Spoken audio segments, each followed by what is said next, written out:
Is it August already? Holy cow. This is John Chen with the Engaging Virtual Meetings podcast. If you're watching this live, make sure and subscribe, share, like, or comment. You comment live during the show, we might give you a shout out. Hey, this Engaging Virtual Meetings podcast is all the episodes here are engagingvirtualmeetings.online, and that you can see a new episode every Wednesday. And if you want to learn how to be more engaging, come to our Engaging Conference, October 28th through 30.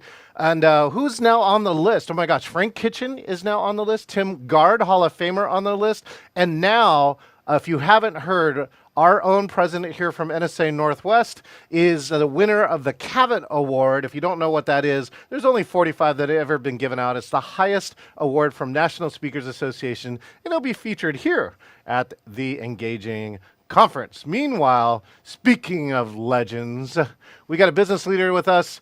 He's a New York Times bestselling author of 8 books, not 1, not 2, 8 people.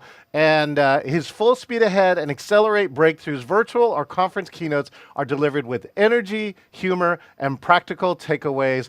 I'm so excited because all we did was buzz past each other in the halls in Arizona at Influence. Please, let's welcome the one and only Vince Poscente. Vince, how you doing? Oh, wow, I missed my swelling. Vince, now how are you doing? Oh, gracious. Good to see you. Actually, you're sitting still. I don't even recognize you right now. I know. I said, Vince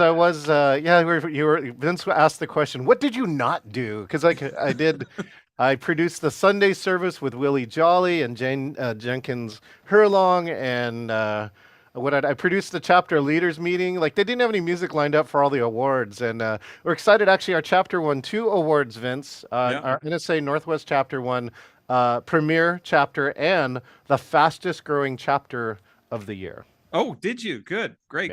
Yeah. Not surprised. Oh my goodness. So so you said that you got a chance just to hang around a little bit at Influence. And what's your initial impression of this year's Influence from the little bit that you saw? Well, I really only attended the CPAE, the Hall of Fame speeches, and every inductee did not disappoint. Brian's speech was simply the best acceptance speech I have ever seen from somebody who didn't know he was accepting the award. In fact, our entire table was going, he knew. Like, he had to have known, like, to give that good of a presentation. It was crazy good. Yeah, it was just on point. I mean, he made it funny, he made it poignant, he made it touching, he made it he even knew, I think, how long it was going to be, because his family was standing behind him. And remember, at the beginning, he turned and said, guys, this is going to take a minute. This is going to be a while. You sure you want to stand for this? So anyway. I did see him the next morning, and the number of deceptions that the family and like people put together is enormous, Vince. You have no idea. Like, they had to turn off all the location tracking for all the kids and grandkids' phones. Oh, yeah. Right, so they wouldn't know they were in the building. And he's like, what happened to all my kids? They're all gone, right? And so it was also a distraction, so it made him like go, and have to focus on this and not that. Yeah. Well, that was the standout of the evening, and just seeing everybody awarded induction into the Hall of Fame. And there's a bit of nostalgia there. I was inducted in 2003. And so, for 4 months, you have to keep it a secret. And it's a horrible 4 months, because if you want to speak to a room full of judgmental folks, just speak at the National Speakers Association.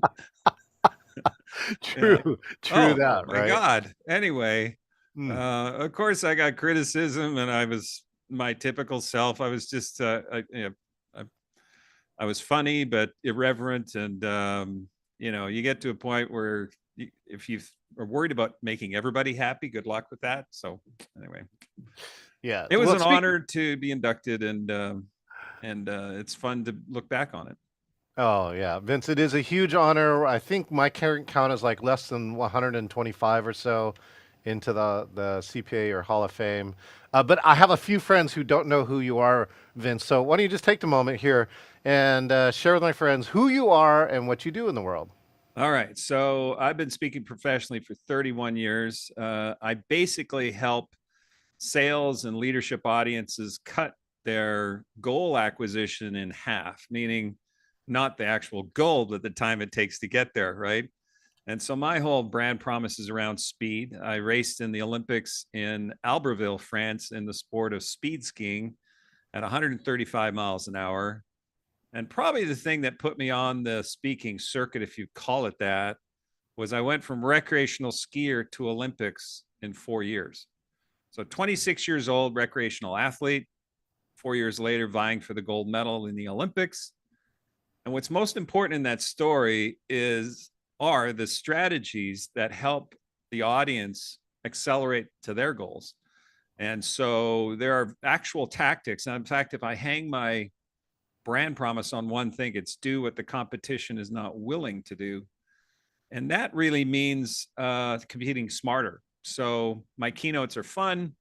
They're full of lots of humor with, I couldn't afford a wind tunnel, so I was riding on top of a car 100 miles an hour, trying to figure out how to go faster. So there's some funny stories there, and just make it fun, but also make it practical. Take away tools, and then the motivational piece is, well, how what kind of human being makes a decision to be in the next Olympics in 4 years from today in a sport you only had recreational knowledge of? And there's some sports that might be more of a layup, I would say, maybe but to try to make the Canadian Olympic ski team, Yeah. it would have been harder to try and make the Olympic hockey team in Canada, I would say, or figure skating, probably couldn't do that. But maybe summer I could do rhythmic gymnastics with the ribbon, I could do it. I think I could. I'd look good in Lycra, I think. Well, you'll like this, Vince, too, because I think one of the things around people who are innovative is you got to look for the other door in. You don't look for the door that everyone else is going. You got to look for another door. And so, for instance, I grew up and I just loved doing things that other people weren't doing. So I grew up skateboarding, right? And eventually skateboarding became an Olympic sport. And it could have been my pathway in. I actually was a sponsored amateur skateboarder. And if you've ever seen the movie Dogtown and Z-Boys, I was 2 teams past that. And really, principle that I use to this date, Vince, is just I do things that other people don't do. And I usually try and combine 2 unrelated things to get a job done. And that's a lot of how I made how I Did got you it. find, John, that you could even describe what you're doing to the competition and they would go, what? Yeah, well, yeah. I mean, like this is like Vince. People don't understand, right? Like now I'm a producer, and this is what I sit in front of all single day like that. And people see this, and they get one of 2 reactions. One is like, "Oh God," and the other one is like they get intimidated, going, "Oh, I could never do that," right? So, but this is just what I chose to do, and do it in a unique way that again that other people are not doing it. And so, yeah, and again, Vince, is that how you feel like you made your speaking career? That you bring these other unique elements in, or that you do something, approach it in a different way than others? Yeah. Well, I think a lot like a comedian has to grow based on how many miles they put on the stage, right? And speaking can be so intoxicating from the marketing standpoint or the branding standpoint or the book standpoint. I mean, is this a good promo shot? Me holding the microphone looking like that, all that kind of stuff. You could spend a ton of time on that. But I always, always, always focus, probably because of the athletic stuff, is how good are you when it's game on, right? On stage. And because it's a very Willie Jolly, we were just talking about Willie Jolly. The first conference I attended, National Speakers Association, Washington, D.C., Willie Jolly, somewhat new to the business, but still he was on stage because he lit it up. And he was Willie Jolly. He was just like a competition. He was talking about competition. Competition. There is no competition. And I was at the back of the room, 2,000 speakers in D.C. going, there's 2,000 people in this room. What are you talking about? No competition. So to your point, I immediately knew I had to stand out, or why would they choose me over the 6 other speaker videos they're looking at? Yeah. And so, I was just talking, I can't remember who it was, but he was saying the chair made you, Vince. That's how you got big in this business. The chair made you. And let me describe what he was getting at. Okay. Is I stand on a chair. The first thing I do at the opening of my keynote, and it's every keynote, is I stand on a chair and I describe what it's like skiing 135 miles an hour. And the reason that he said that is when you stick in somebody's mind and give them an experience, they don't forget you. Yes. And to a person, your business is going to come out to if you're referred by other people. And if you're speaking virtually like this, or you're speaking in front of 500 or 5,000 or 15,000 people, if you can deliver an experience, you're changing how you're going to get business. Instead of just marketing and trying to pick me and having videos on social and all that, which we all have to do now, it's so competitive. But I would say by and large, our business is going to come from referrals from people that saw us live. So are Yeah, you providing experience? despite all my technological wizardry, over my, what is it now, 28-year career, half of the business is word of mouth, is referral. Yeah. And so, yeah, and I think that standout piece is, you got to get. This is why people talk about signature keynotes or other things like that, which Right. is that what is the standout piece, and then somehow or another too, after you give them that experience, you got to relate it back to their business, because Yeah. you got to some form of takeaway that they can take without having to do 135 miles per hour on a mountain, because most people won't do that, and that's why you're in the seat. Yeah. So Yeah. Yeah. yeah, After the Olympics, I will say this, yeah. that when I was racing, I thought, wait, what if I win, I get the gold medal, I could be on the speaking circuit. So it got planted in my noggin that I could Oh, be a speaker. oh. But when I placed 15th in the Olympic Games, and my audiences don't know this, right? It's a complete, and especially in America, if you're speaking in front of us, of course you want a gold medal. I have in-laws that think I've won a gold medal, and I've been married for 28 years. But anyway, I gave up. But anyway, the audience thinks I've won a gold medal, right? And so I get to the end of this presentation, and I place 15th in the Olympics.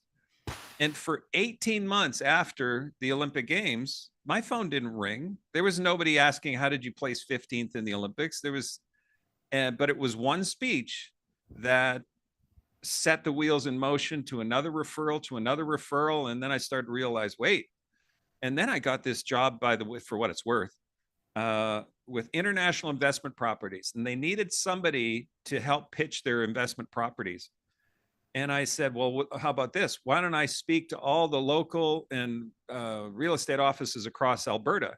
I gave 100 presentations There, in 3 months. there, There, yeah. there. Because some days, 4 presentations in a day. There. That is how you get better. And you don't notice incremental improvements. But, I wasn't spending time on a brochure. I wasn't spending time on anything. I was just speaking. And you just get better. And then the chair was a complete accident, by the way. I was speaking at this and they couldn't see me. The people are looking around trying to see. So I said, here, this is what it's like. I got on the chair, and then, your audience will tell you. And they said, I could feel the snow in my hair and I could feel this. And I was like, oh, okay. Let's do more of that. Keep the chair. Yeah. I want to go backwards, Vince, right? So did you have other indicators, like when you grew up, like is there a good story around there that kind of maybe was a precursor, or maybe the inverse of where you might have gone as a youth to where you are now? Well, I might not figure this out until my deathbed, but there's something about the subconscious mind, or there's something about our inner purpose, right? Yeah. And it might have gone back to when I was in kindergarten, where when I moderated the Christmas play, right? I didn't know how to read, so I was moderating the birth of Jesus. And I was going, I don't know, I was winging it. Anyway, A panel? What's that? It was a panel with a bunch of disciples? What? I don't know. I don't know. I just know I was moderating the thing. I have a vague recollection of it.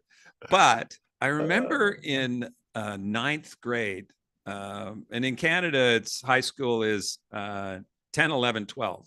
Yeah. So I should go to 10th grade. 10th grade in the library, fall, and opened up the yearbook and saw Doug Horton and his speech as the valedictorian for the high school. And I saw that and I went, I got to do that. And that's what I'm saying. I don't know where this I got to do that feeling comes from. I don't know where it comes from, but it was there. very distinct. And then 3 years later in Canada, in my high school, it wasn't the best marks of somebody who got to be the valedictorian. We voted for who that could be. Oh, Now, let me back up. I played clarinet, right?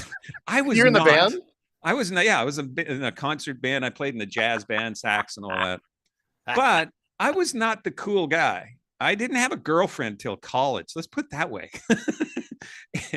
Because you don't get a lot of girlfriends playing clarinet. But anyway, I was not the cool guy. Scott Sangster was the cool guy. Scott, if you're watching, hey, he played hockey. He was a star hockey player in Canada.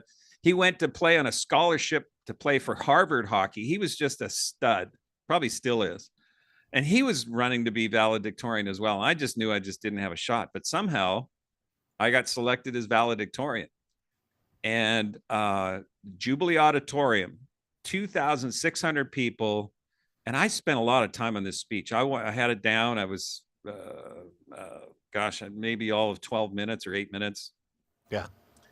But standing ovation at the end. And Wow. again, another moment where you go, I got to do this. I didn't. And let me also add, this is, I don't know how much time we have, but in Alberta, we had a politician named Peter Lougheed.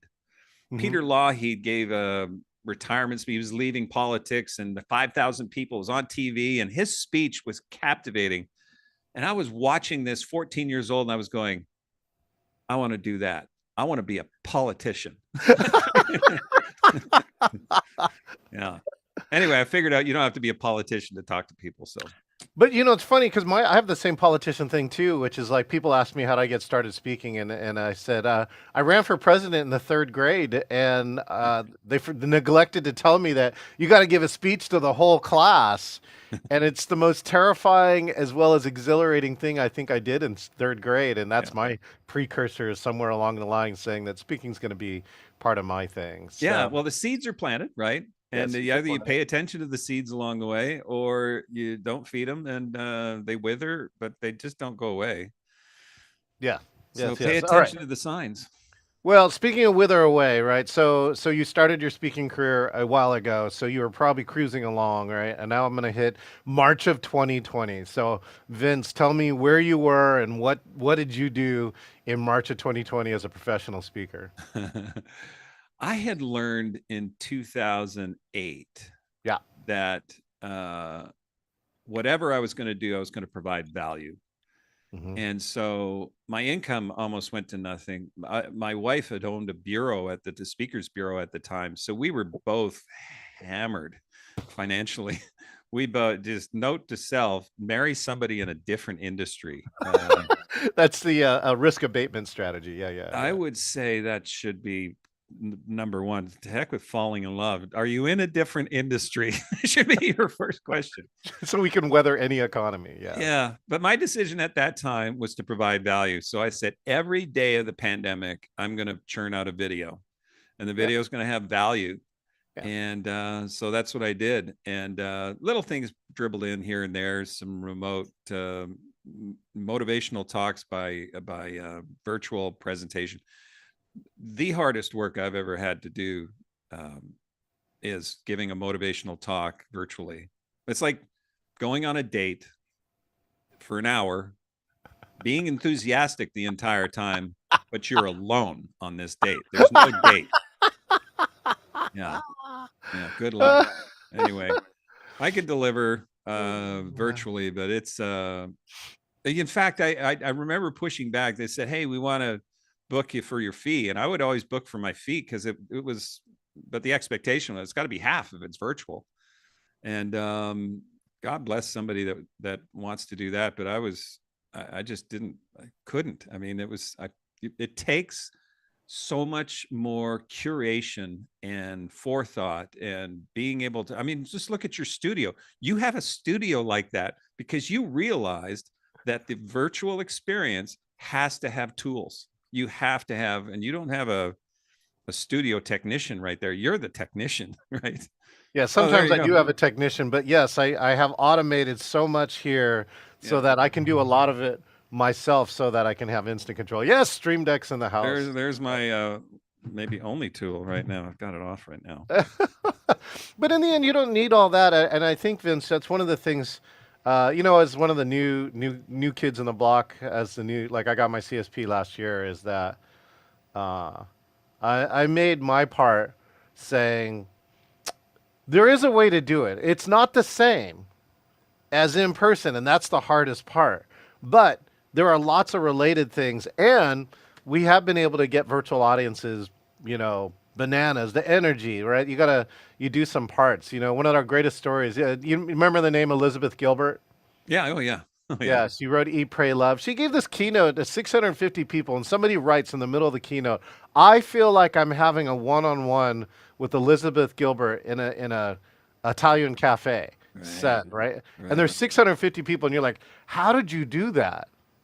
How did you do that?" And so that's been the quest for like engagement on virtual, and so that actually gets me to the next part. So when you do present virtually events, what do you do to engage the audience, or what do you has to happen for you if you're watching another presenter on virtual? Well, for my part, I stand up and I use the space. I get up close to the camera. I move around. I even Yeah, considered doing that with our call here. yeah. This is one of And the things yeah, we do. I can walk around exactly. Seattle, right? And Move it's like around. it should be The- like this. Now, Vince. people's attention is on you Yes. because you've moved around. I mean, Yeah. one of the things whenever I coach speakers or give presentations to other chapters is the word modulation. Are Hmm. you modulating your voice? Your Are you voice. Yeah. modulating from humor to logic? Are you Yeah. modulating from your body up and down? I get on the chair. I mean, the word modulation is really truly unlimited in terms of giving it flavor, spice. You Mm. know, yeah. And so that's the things that you're looking for, right? When whether you're presenting or someone else presenting, that modulation. Actually, there's a company called Virtual Sapiens, and they created an AI that will actually listen into your virtual meeting and coach you actually on the way. And they wrote a whole article around modulation was the top skill for 2024. That No people way. They they use that weren't. word? Oh yeah, modulation. Okay. They want to see that vocal variety. Right, loud, quiet, like Yeah. things like this. We do this Yeah. in our meetings Get up because and nobody move. does that, right? And also every time you change, it's another signal. It's like going back to John Medina's brain rules. You change something every 10 minutes, and that's what keeps that engagement Yeah. going on. Uh-huh. And so I love that yeah, you use the term modulation around it. So Yeah. on the technology side, you probably trying to keep up on the AI and the tech side. What do you think the future is of like virtual and hybrid meetings, and maybe virtual and hybrid speaking in the future? Well, virtual and hybrid speaking, I find that we've got to do a whole lot more homework beforehand, but AI is such a powerful homework tool that you can get up to speed. I'm going to take a bit of a detour here because this is Yeah. something I just tried on the fly, Okay. and I couldn't believe how valuable it was for the client. I'm going to do this again as much as I possibly can. And is I was speaking at a huge corporation, one of the huge investment banker companies, right? Mhm. And I said, "Hey, I'll come in early and I'll just spend the day with you." And then I was speaking with to all their managers and regional people Yeah. at about 2:30, 3 o'clock.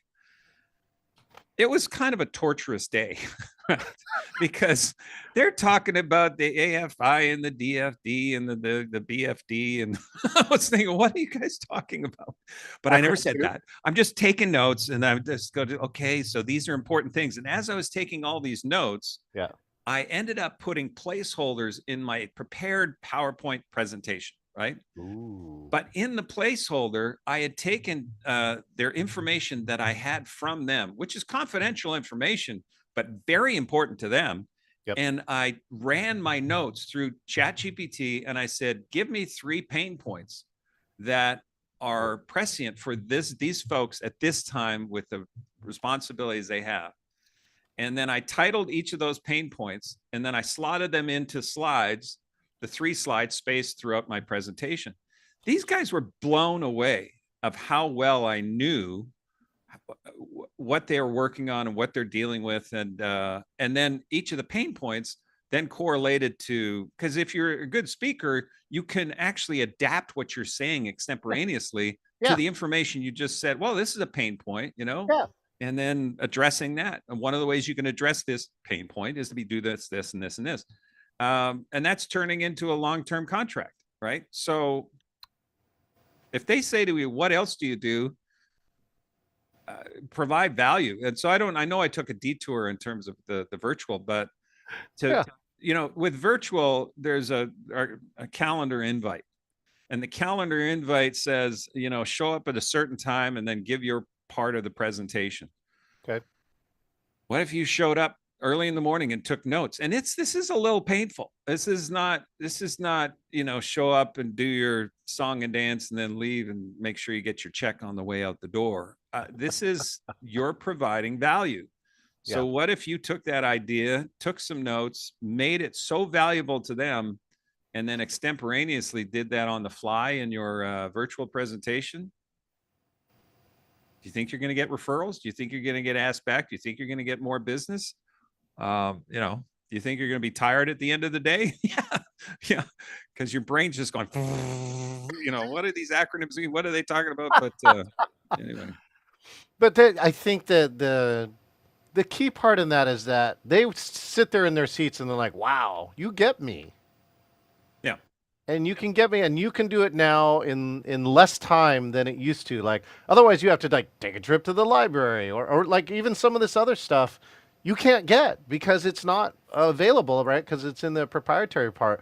But once you're invited in as that keynote speaker, and using that information, I think it's key. I think what was it? Tom Singer at one point, I think, had the whole closing keynote part, which is he wouldn't know what the keynote was, but he would attend the whole conference, right, and then run this closing keynote, and it all contained something that was talked about in the 1 to 3 days beforehand, and there's just a lot of value in that, anyways. I mean, when I go to something, I usually ask to see if I can attend it all, and you end up picking up so much more. Yeah. With that. That's what some of the new speakers were on there. And I said, when your client offers to take you the dinner the night before your program, go. Yeah. Because that's where all the good stuff is. And that's where, and you also make a bunch of relationships you can use while you're on stage. Right. Yeah. I was talking to Bob last night. He was talking about your supply chain management hiccup that just happened in August. And, there's 3 things you could do in this situation. Bob knows. Bob and I were just talking about it, whatever.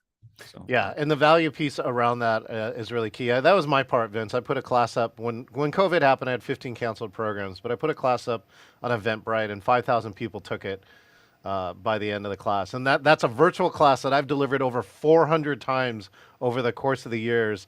And I felt like your tour, right? Once you get to 400, I tell people too, it took me 17 times just to get the class to end on time because there was so much material. Yeah. But by the time we got to 400, people were blown away. Like, one, how much we could do in an hour. And the second one was how much we could do in virtual in an hour was off the chart. Yeah. So, yeah. Well, we've come to this amazing place in this interview. This is called the speed round. I've been writing questions while I've been listening to you.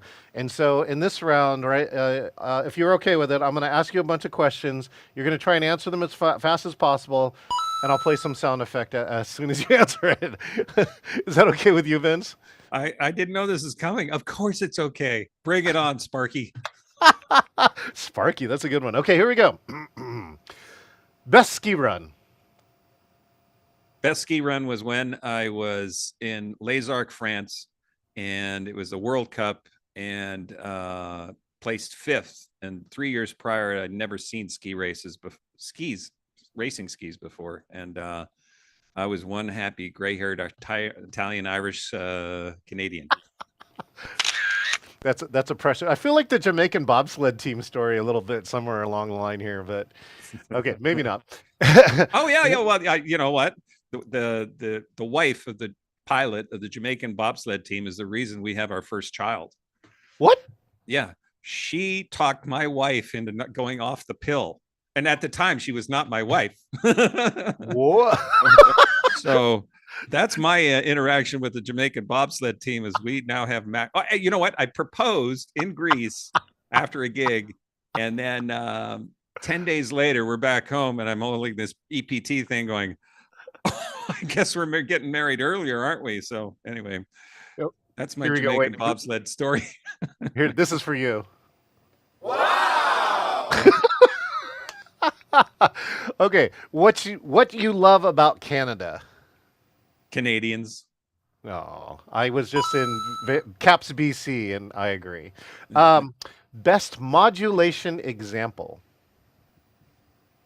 Modulating the from humor to logic and back to humor. You do that, and you will have an audience for life. There you go. That's a good one. Okay, favorite chair. My favorite chair was it's a tie. One of them was at Walmart. I was speaking, is it Bentonville? And I went straight through the chair and Your foot? right straight through. It was like a bear trap. And my legs were pinned. And I'm looking at all these Walmart managers, and I had to lay down on the stage. And of course, I played it up and I said, could somebody please come up here and help me? And so this guy comes up and pulls the chair off me. And Walmart chairs suck. The second favorite with Ty, the other favorite chair was a local gig here. And they got me out this chair that swiveled and was on wheels, right? And I went, that's the only chair we have. And I went, well, I've skied 135 miles an hour. I bet I can do it.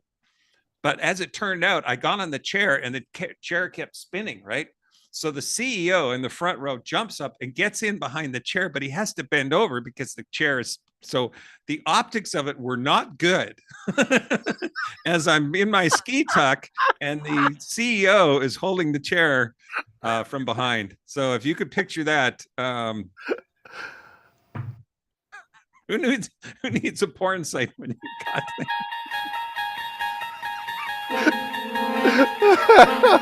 I'm sorry, this is going south, isn't it? Yeah. Great moments in Vince's life. Okay, a top client pain point that you can actually talk about. Oh, wow. The first thing that came to mind was a virtual presentation. And I said this joke, I don't know how many times. And it was I was so happy. You want to see one happy gray-haired Irish Italian guy. And by the way, being half Irish and half Italian essentially means I'd be a great lover if I was ever sober, right? So I say this on a virtual call, right? I've said that joke live a million times.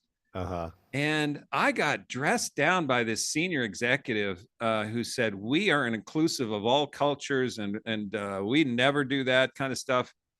And I came to learn a term called virtue signaling. And I'm not saying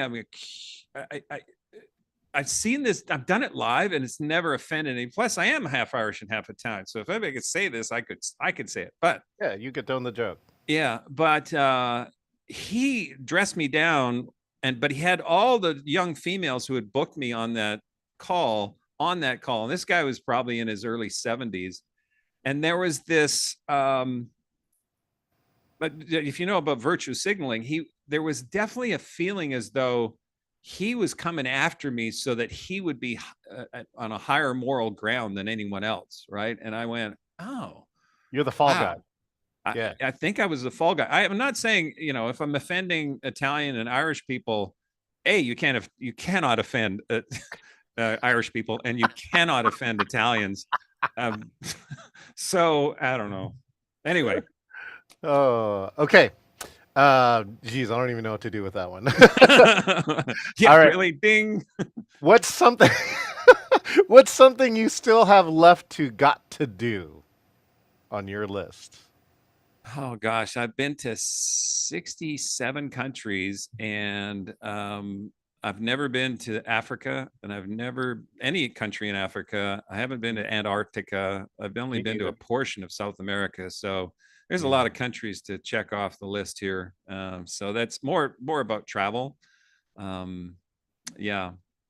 And our kids are in their mid 20s right now, and just having a chance to spend time with them. Oh yeah. And as they get into their primary relationships, and maybe they'll have kids or whatever, so all that kind of stuff is down the road. But I have a saying that is very present focused, and my saying is always a question. And the question is, how will I serve with love? Aww. Right. And Right. so every decision is based on this moment. How will I serve with love?